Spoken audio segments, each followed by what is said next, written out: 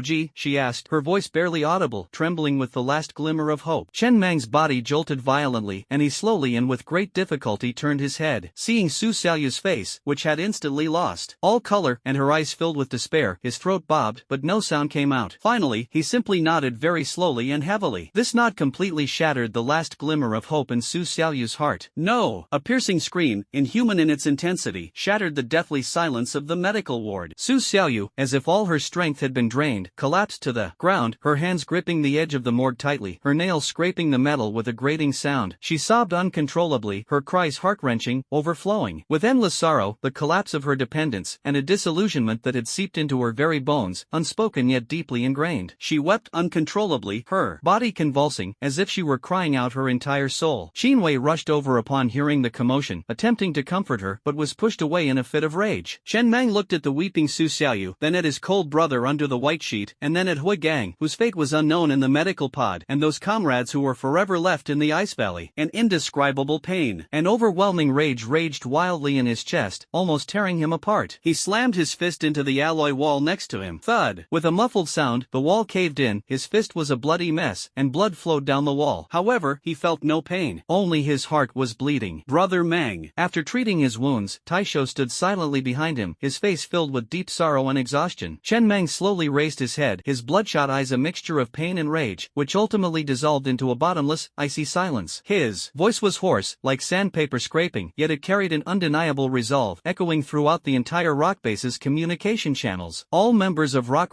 listen to my command. Immediately, enter the highest level of alert. All external operations are suspended. Base, total lockdown. Defense system, upgraded to combat threshold. No one is to leave without my order. Anyone who disobeys orders will be subject to military law. The order was like a block of ice thrown into the base. Everyone felt the heavy sorrow and suppressed rage permeating the words. Chen Mang's heart was in turmoil, as chaotic as the devastating storm that had struck the ice valley. He needed time to lick his wounds, which were almost fatal. The rock, this newly forged blade, was now forced to retract its blood-stained edge, sinking into its deepest, most painful dormancy. Rock Base, codenamed Abyss Fortress. This once vibrant and indomitable steel fortress now resembles a vast, sorrowful tomb. The highest level of alert, like heavy ice, freezes everything within the base. The lights are deliberately dimmed, leaving only the bare minimum for basic operations and security. Long alloy corridors stretch into the shadows, footsteps echoing in the emptiness and oppressive silence. The training grounds are deserted, save for the cold, silent equipment. The air is thick with the smell of disinfectant, lingering gunpowder smoke, and a deeper, more profound atmosphere of despair. Lei Pao's sacrifice, like an invisible hammer, shattered the rock-solid spine. In every corner, on every passing team member's face, etched an indelible sadness and bewilderment. Outside Hui Gang's life support ward in the core medical area, the temperature-controlled, pristine environment was shrouded in a silence more biting than the Siberian winds. The enormous life support pod resembled a transparent ice coffin, its contents, Hui Gang's mutilated body, immersed in a pale blue nutrient-restoring solution. Shards of dark blue ice crystals stubbornly clung to his frostbitten right shoulder and part of his chest cavity. Complex tubing connected him to humming, sophisticated instruments. On the monitor, the vital signs fluctuated weakly and dangerously, each tiny beat tugged at the heartstrings of those watching outside. Chen Mang sat cross-legged on the cold alloy wall, like a weathered stone statue. His combat uniform, stained with blood and ice shards, remained unchanged, emitting a pungent odor of death and gunpowder. His head was bowed, obscuring his bloodshot eyes with disheveled hair. Only his clenched fists, knuckles white from excessive force, revealed a mixture of congealed blood and fresh abrasions on the backs of his hands. He sat there motionless, as if nailing himself to the cold ground. Qinwei, in a white lab coat, silently operated the instruments, recording data, occasionally glancing at him, her clear eyes filled with an unshakable worry. She tried to offer him a glass of water or an energy bar, but was met with deathly silence. He refused to communicate, refused to rest, guarding only the observation window that separated life and death, guarding his brother inside whose fate remained unknown, and guarding another comrade forever cold on the morgue outside. The makeshift mourning hall was set up in a secluded cabin deep within the base. There were no elaborate decorations, only a simple black metal plaque engraved with the words Lei Pao. Beside it lay a few of his belongings, his old military cap, which he habitually wore askew, a stone armband stained with dark red blood, and the coin he often used to perform magic tricks for Su Xiaoyu, worn smooth and shiny. A single lamp cast a faint but persistent light. Su Xiaoyu huddled in the shadows of the corner of the morning hall, like an abandoned, soulless rag doll. She wore a thin hospital gown, barefoot, her long hair disheveled and draped over her pale face. She clutched Lei Pao's old military cap tightly to her chest, her fingers unconsciously tracing the insignia. She no longer cried hysterically as before, but wept silently, tears streaming down, her face like broken beads, soaking the edge of her cap. Her eyes stared blankly at the metal plaque engraved with her name, filled with unfathomable sorrow and the immense emptiness that followed the collapse of her dependence. The food and water Qin Wei had brought were left untouched, already cold. Qin Wei had tried gentle persuasion and professional psychological counseling, but Su Xiaoyu seemed to have completely shut herself off, unresponsive to any external stimuli. Only the subtle, chaotic fluctuations deep within. Her spirit left irregular tracks on Qin Wei's monitoring equipment, showing that the turbulent waves within her had never subsided. Yes, everyone responded in unison. The atmosphere was equally heavy. Although the defense system had been raised to combat thresholds and personnel at all posts remained steadfast, the oppressive atmosphere within the core decision-making body was almost suffocating. Iron Hand Huijinting sat at the main control console, handling the base's daily operations and defense deployments in place of Chen Mang. His face showed increasing weariness, but his eyes, sharp as a hawk's, were fixed on every dynamic dot on the holographic screen surrounding the base. Old Ghost silently operated the secondary control console. The intrusion detection system continuously emitted low alarms, indicating persistent probing. Information scans and physical probing from the perimeter. White Dove, with red and swollen eyes, forced herself to stay alert, assisting Old Ghost in analyzing the data stream and diligently tracing the source of the probing. It's another Raven's ghost node. They've changed 3 springboards, but they're still just lingering on the periphery. Old Ghost's voice was hoarse, full of disgust. The Deep One's energy signal appeared once near the coordinates of Gate of Eternal Silence, but it quickly disappeared and could not be located precisely, White Dove added, her voice tinged with lingering fear. Iron Hand nodded silently, a cold glint in his eyes. Maintain the highest alert level. Any unauthorized approach, if warnings are ignored, authorize the activation of the Stinger defense array at minimum power to drive it away. Absolutely no one is to be allowed to get any closer to the base. His command was cold and resolute, radiating the remaining strength of a rock and an inviolable determination. Lin Wan's vigil. She couldn't enter the core medical area, nor could she approach the morning hall filled with endless sorrow. She could only learn of the situation through Qin Wei's brief, almost report-like daily communications. Qin Wei's weary yet calm voice on the communicator painted a picture of Chen Mang's zombie-like state and Su Xiaoyu's heartbreaking breakdown. Lin Wan stood by the window of the upper-level lounge, gazing at the main body of the base below, silent as a hibernating behemoth. Her lips were tightly pressed together, her beautiful face had lost its usual radiance, leaving only deep worry and an unspeakable sense of powerlessness. Notify the family to prioritize all medical resources needed for the Abyss Fortress to the highest level, regardless of cost, and strive to deliver them as quickly as possible. Use all our channels in the international medical black market to find top experts and effective drugs for extreme low-temperature frostbite and the erosion of the laws of energy. Bounty offered. Closely monitor the movements of Binhai, Jiangcheng, and all forces that have potential conflicts with us or Panshur. If any disturbance is detected, issue an immediate warning. Commands flowed calmly from her lips, swiftly transmitted back to the Lin family's vast network via encrypted lines. She silently supported this crumbling fortress in her own way, transforming her anxieties into the strongest defenses. Gazing at the leaden sky outside the window, she murmured to herself, Chen Mang, hold on. These are the tentacles of the Dragon Group. An assessment report marked top secret was uploaded to the highest decision-making level of the Dragon Group by Lin Yu. Operation Rock Siberia suffered heavy losses after encountering the Hango Sentinels, preliminarily identified as the Guardians of the Gate. Core member Lei Pao was confirmed dead, Hua Gang was critically injured, low-level frostbite, survival rate less than 15%, and other combat personnel lost more than 70%. Leader Chen Mang suffered severe mental trauma and was extremely emotionally unstable, with his decision-making ability and combat effectiveness significantly weakened in the short term. Rock Base has been placed under the highest level of lockdown. Given the key intelligence it possesses, the coordinates of the Gate of Eternal Silence, the characteristics of Su Xiaoyu's spiritual imprint, and some fragments of law information, and the potential risk of loss of control, a high-dimensional energy source within Chen Mang's body, we recommend 1. Immediately activate the Guardian Contingency Plan, dispatching senior specialists to Panshur to implement necessary supervision and psychological assessment. 2. Take over research related to Su Xiaoyu and her spiritual imprint to ensure the key is safe and controllable. 3. Conduct a comprehensive assessment of the remaining combat power of Panshur, considering whether to include it in the direct command sequence of the Dragon Group or terminate its independent operational operational authority. Lin Yu added her initial opinion at the end of the report. Chen Mang is resolute and his solid foundation remains. Tai Shou and the technical team are still intact. A forced takeover could trigger fierce resistance. It is recommended to focus on observation and limited contact for the time being, provide necessary medical assistance, and conduct an assessment after the core members are in stable condition. Su Xiaoyu's problem needs to be handled with extreme caution. This report sparked heated debate within the Dragon Group's upper echelons. Meanwhile, an encrypted communication request reached the Rock Command Center. The sender was none other than Lin Yu. Iron Hand stared at the request flashing on the screen, his brow furrowed. He knew what this meant: examination and potential intervention from official forces. He turned to look at the stationary dot of light representing Chen Mang, still hovering outside Huagang's life support pod, took a deep breath and temporarily shelved the communication request. Now was not the time. A faint light in the embers. In the dead of night, the temperature control system in the medical area emitted a low hum. Qinwei rubbed her aching temples and put down the molecular structure analysis report on the azure ice crystals remaining in Huagang's body. Progress was slow. The ice crystals seemed alive, stubbornly resisting all known methods of decomposition. She stood up and habitually walked to the observation window. Chen Mang remained in the same position, like a cold stone. She walked over quietly, without saying a word, and simply placed a glass of warm water within his reach. Just as she was about to turn and leave, a hoarse, extremely faint sound, like sandpaper scraping, rang out. "How is he?" His voice was deep and dry, like the sound of a long silence, yet it was like a thunderclap that shattered the solidified stillness. Qinwei froze, her heart nearly skipping a beat. She slowly turned to look at Chen Mang. He still had his head bowed, but his clenched fists loosened slightly, and his shoulders seemed to tremble slightly. Suppressing her inner turmoil, Qinwei answered in the calmest, most professional tone, "Vital signs are barely maintained, but the ice crystal erosion is still proceeding slowly, and conventional methods are almost ineffective. I'm trying a resonance stripping theory based on the energy frequency of star marrow, which is extremely risky and requires your power to cooperate." She paused and added, "And, little fish, her mental imprint is fluctuating abnormally. Grief seems to have activated some kind of deep feedback, perhaps a protective mechanism. I need to continue observing her." Chen Mang did not respond immediately. After a long silence, he nodded very slowly and gently. The movement was small, but it carried a weight as heavy as 1,000 pounds. This tiny movement was like casting a faint spark into the cold ashes. Pain still overwhelmed him like a tide. Lei Pao's blood-stained face was still vivid in his mind. Huagang's fate was unknown, and Pan Shi's halberd had been broken and sunk into the sand. However, beneath that endless darkness and cold, a will originating from the depths of his bones, called revenge and protection, like a seed nourished by blood, began to push through the heavy frozen soil, stubbornly sprouting a barely perceptible bud. It lies dormant, only to erupt more fiercely. Deep within the embers, a new flame is being painstakingly conceived. Inside the operating room of the core medical area of the Abyss Fortress at the rock base, the air was as tense as a taut bowstring. Under the operating lights, Huagang's shattered body lay silently on the high-precision operating table. Fragments of eerie blue ice crystals, like a persistent, lingering wound, were deeply embedded in his frostbitten right shoulder and part of his chest cavity, emanating a chilling aura. A complex life support system and energy conduits tightly connected him to the surrounding buzzing precision instruments. Qinwei, dressed in sterile clothing, her gaze sharp as an eagle, focused intently on the final check of the complex energy resonance stripping scheme on the holographic screen. Iron Hand Huijinting stood like a gatekeeper outside the airtight alloy door, his muscles taut, his sharp eyes scanning the empty passageway. Chen Mang stood beside the operating table, his face deathly pale, as if he had lost all his blood. His eyes were sunken, and the bloodshot veins had not yet faded. The image of Lei Pao's tragic sacrifice and Huagang's weak heartbeat were like two dull knives constantly tearing at his nerves. He suppressed his overwhelming grief and inner turmoil, focusing all his will on one point, guiding the power of the star essence to become a sharp blade in Qinwei's hand to fight against the icy laws. "Chen Mang, are you ready?" Qinwei's voice came through the mask, calm yet solemn. "The introduction of the star marrow power must be extremely smooth, and the frequency must be precisely matched with my guidance. The slightest mistake will have unimaginable consequences." Chen Mang took a deep breath, the air thick with the stench of blood and gunpowder. He closed his eyes, trying to dispel the sorrowful images churning in his mind, and focused his attention on his body. Deep within his chest, the core of his stellar marrow slowly rotated. He slowly raised his right hand, his palm aimed at the specially designed energy focusing node above the operating table. Deep blue stellar marrow power, like a trickle, flowed steadily but laboriously from his palm, pouring into the node. "Begin." His voice was hoarse but firm. The operating room was instantly enveloped in a deep blue light. An energy conduit channeled the power of the star marrow into Huagang's body, directly targeting the stubborn, dark blue ice crystals. The instrument readings rapidly spiked to red, and a piercing alarm suddenly sounded. The ice crystals erupted erupted with an even stronger chilling light, fiercely resisting and eroding the star marrow power. The two energies collided and resonated violently within Huagang's body. The operating table trembled slightly, and Huagang's mangled body convulsed in agony. Stay calm. Fine-tune the frequency, shift 0.3 Hz to the left. Xin Wei's voice was fast and urgent. Veins bulged on Chen Mang's forehead, and sweat soaked through his undershirt. He felt his consciousness being torn in two, one half desperately wielding the raging power of the star essence to fight against his cold will, the other half dragged down by endless grief. The output of the star essence power began to fluctuate slightly. At this critical moment, a powerful surge of grief, carrying boundless sorrow, pierced through layers of alloy barriers and swept through the operating room. It originated from the direction of the morning hall. Su Xiaoyu. Inside the morning hall, Su Xiaoyu, huddled in a corner, suddenly looked up, her Lei Pao military cap slipping from her arms and falling to the floor. The extreme grief and the high-energy resonance of the same origin star marrow power erupting from the operating room completely overwhelmed the critical point of her mental imprint. Deep blue light uncontrollably burst forth from her body, forming a resilient yet sorrowful mental shield that tightly enveloped her. Simultaneously, deep within the imprint, some blurry fragments of information vaguely related to the energy frequency of the azure ice crystals were passively flung out, instantly captured by the monitoring equipment. Inside the operating room, Xin Wei's pupils suddenly contracted. She glanced at the monitor screen, and a sudden thought flashed through her mind. Frequency. Neutralize the frequency, she shouted. Connect to the spirit hall monitor. Extract the core wave frequency of the shield. Quickly. Lao Gue responded remotely, and the data stream was connected instantly. Xin Wei risked adjusting the plan, subtly but precisely channeling the unique frequency of Su Xiaoyu's mental shield, a frequency imbued with sorrow and a protective will, into the star marrow energy field that was battling the ice crystals. The stubbornly resisting azure ice crystals showed signs of hesitation and confusion upon contact with the star essence power fused with the frequency of the guardian of sorrow. The eerie light on the surface of the ice crystals became slightly disordered. Now, Chen Meng, maximum power. Strip, Xin Wei shouted sharply. Chen Meng's bloodshot eyes blazed with a final light. He cast aside all other thoughts, pouring all his desire for his brother's survival into them. Break! A torrent of deep blue star marrow erupted with a roar, carrying a strange frequency, and pierced fiercely into the core of the ice crystal. A soft sound rang out. The most stubborn core ice crystal within Huagang's body began to melt and peel away, dissipating his cold air. On the life monitor, the faint heartbeat curve jumped suddenly. Though still faint, it was no longer on the verge of a straight line. Ice crystal core stripped. Vital signs recovering. Quick! Inject repair fluid. Stabilize the energy field. Xin Wei's voice trembled but carried a firm authority. However, the cost was heavy. Inside the morning hall, Su Xiaoyu's deep blue light instantly went out, and she collapsed limply into a deep coma. Beside the operating table, Chen Meng suddenly spat out a mouthful of blood, the bright red blood splattering everywhere. The forced unleashing of his star marrow power, coupled with the mental strain, caused his vision to blur, his star marrow churning violently within him, and he swayed, almost collapsing. At this moment, Tai Shou quickly stepped forward and caught him. Before he could catch his breath, an unexpected emergency call suddenly lit up on the base's main communications console, displaying the Dragon Group's golden dragon emblem on the screen. It was Lin Yu's request. Tai Shou frowned and looked at the weakened Chen Meng. Chen Meng endured the pain and signaled to answer the call. Lin Yu's holographic image immediately appeared in the control room, her expression equally grave and anxious. She said with concern, Chen Meng, Xin Wei, I just received the Kunlun's preliminary analysis report and energy residue data on the Siberian battlefield. Xin Wei, the report has been encrypted and transmitted to your terminal. It includes a detailed analysis of the energy spectrum of the Frosty Sentinel ice crystals, a structural weakness model, not at the physical level but focusing on energy resonance nodes, and a theoretical high-frequency neutralization algorithm. I hope it will help with Huagang's treatment. Her speech was rapid, clearly indicating the urgency of the situation. Seeing the transmission progress bar on the split screen in the operating room, Xin Wei's eyes flashed with surprise and gratitude. She immediately began receiving and analyzing the data. Received. Specialist Lin, this is just in time. Thank you. Lin Yu's gaze shifted to Chen Meng, who was being supported by Tai Shou and whose mouth was stained with blood. Her tone was heavy and sincere. Chen Meng, the Dragon Group's higher-ups are aware of the significant losses suffered by Pan Shi.